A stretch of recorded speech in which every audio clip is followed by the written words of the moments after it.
Welcome back to Your Breakthrough the podcast, where we help you navigate your life with triumph and grace. I'm Natasha O, and I'm an author and certified somatic practitioner, and I specialize in emotional traumas and PTSD. Today, we're tackling a very sensitive yet crucial subject, and it's managing the withdrawals from a broken relationship. And this could be from a romantic partnership, a close friendship, or a familial one. But the end of a relationship can leave us feeling lost, confused, emotionally drained, especially in today's world with, the gaslighting and the ghosting. So today we're going to explore the psychological aspects that are at play when we come to this, including the cognitive dissonance, the limerence, and those pesky repetitive thoughts that just won't go away. And of course, I'll share some coping strategies to help you move forward, which I'm happy to do. So let's get started. So when a relationship ends, it's not just the loss of a person, it's the loss of a connection, the thoughts of a shared life, and sometimes we even lose a part of ourselves, especially if we, never kept up with the things we loved and made one person our world. One of the first and many things that people experience is cognitive dissonance. And what cognitive dissonance is, it occurs when our beliefs and our behaviors are pretty much in conflict. So, for instance, you may know that the relationship wasn't healthy. I mean, just not good for you. Yet you find yourself longing for the good times, that you made up in your head most of the time. This can create a whirlwind of emotions, leading to guilt and confusion. And pretty much to cope with the cognitive dissonance, it's important to remind yourself of the reasons that the relationship ended. You write them down if you need to and look at them objectively. Please be honest. We like romanticizing this, and this is something we should not do.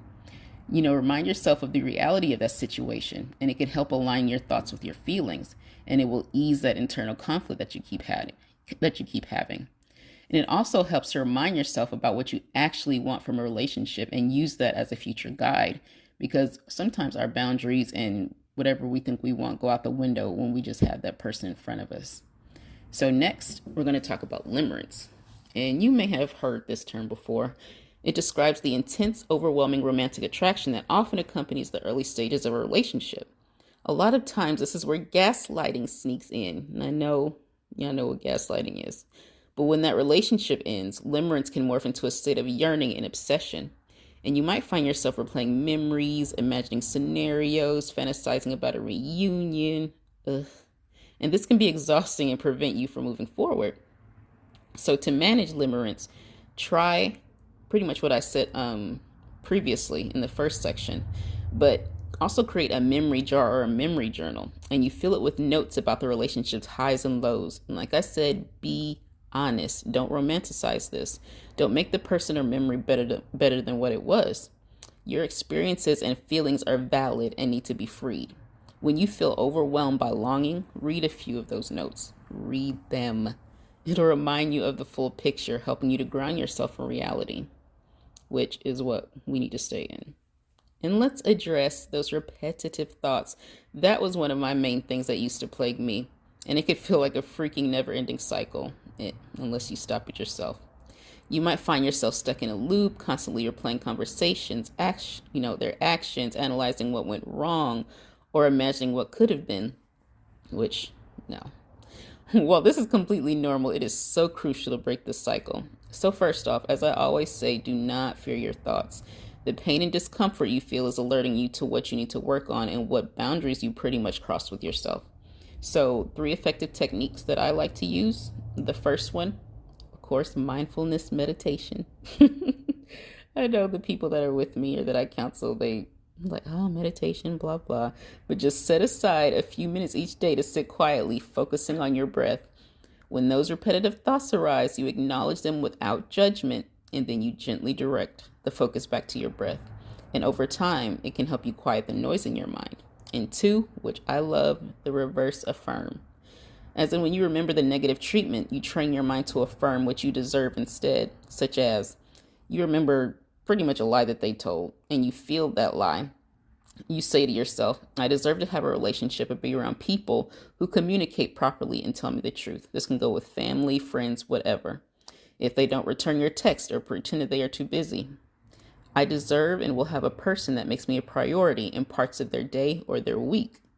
Or I am worthy of the showing of love and consideration. Or, the They wouldn't really claim you as theirs, but they still gaslit you into thinking otherwise. I am someone who is more than worthy of being chosen by a wonderful person who is proud to call me their own. Because that person sucked. I had to throw that in, just side note, because I've seen a lot of that crap lately, y'all.